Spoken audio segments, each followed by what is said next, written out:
अब ये नया नाटक क्या है स्वरा? कोई नाटक नहीं है वेदांत जी, बस सच का पर्दाफाश कर रहे हैं। जब उस चोर से हमारी झड़प हुई थी तो हमने उस पर एसीटोन फेंका था, इसलिए हम ये मशाल सबके से ले जाएंगे और जिसके पास आते ही वो आग पकड़ लेगी, समझ जाएंगे कि चोर वही है।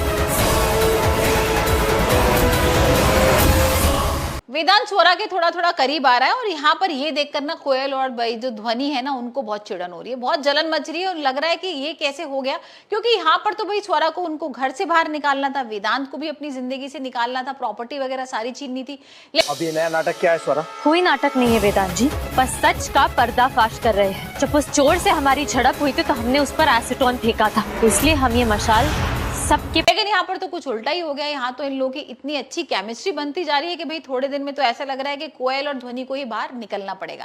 लेकिन यहाँ पर तो कोयल बहुत तेज है ना, और कोयल ने सोच लिया है कि देखो अब मैं क्या नया पैतरा अपनाती हूँ, और यहाँ पर भाई वो नई साजिश करेगी भी। यहाँ पर तीज का माहौल है और तीज की सारी जितनी रस्में हैं, जितनी पूजा है, वो सब करी जाएंगी और वो सारी चीजें बताती भी है कोयल ध्वनि को। आज का दिन ना उसके लिए कितना स्पेशल है, क्योंकि आज ही के दिन उसने घर में एंट्री ली थी और प्रभा को घर से बाहर निकाला था। और वहीं हम दूसरी तरफ देख रहे हैं कि जो स्वरा है वो प्रभा को बुला लेती है और प्रभा और स्वरा मिलकर भाई यहाँ पर एक नया प्लान बना रहे हैं कोयल और ध्वनि के खिलाफ। यहाँ पर प्रभा भी स्वरा को बता देती है कि भाई आज का दिन बहुत अलग है, क्योंकि आज के दिन ही मुझे घर से बाहर निकाला गया था।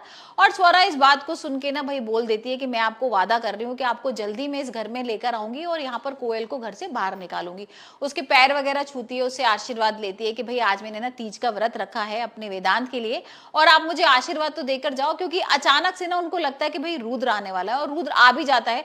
रुद्र यहाँ पर देख तो नहीं पाता प्रभा को, लेकिन हाँ स्वरा से पूछ लेता है कि भाई एक बात बताओ, तुम ये नीचे क्यों बैठी थी और किस औरत से बात कर रही थी? तो पहले तो स्वरा को समझ भी नहीं आता क्या बोलूं, लेकिन वो बोल देती कि भाई मैं धोबिन से बात कर रही थी, धोबिन ने आज बोला है कि आज तीज है ना, तो आज तीज के मौके पे वो आएगी नहीं।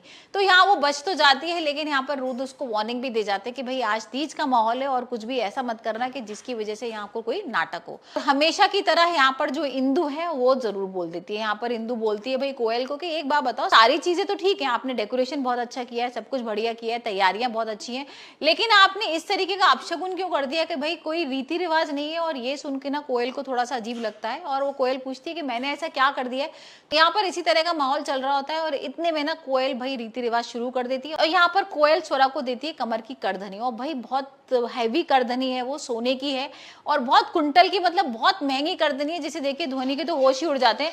अब इतनी महंगी करधनी कैसे स्वरा को दी जा रही है? यहाँ पर स्वरा को भी कुछ कुछ तो लग रहा है कि भाई कुछ तो चक्कर है। यहाँ पर ये जो सौतेली सासू माँ है मेरी, क्या इनके दिमाग में चल रहा है? तो हो सकता है कि भाई कोयल यहाँ पर कुछ देर बाद चोरी का इल्जाम लगा दे, क्योंकि इतनी महंगी जो करधनी दे रही है ना भाई स्वरा को, तो कुछ ना कुछ तो चक्कर होगा, ऐसे तो देने वाली नहीं है। इतनी मेहरबानी तो भाई वो कर ही नहीं सकती है, क्योंकि वो तो भाई यहाँ पर ध्वनि को लेके आना चाहती है वेदांत की जगह। तो देखेंगे आने वाले एपिसोड में कि भाई कोयल ये सब कुछ क्यों कर रही है।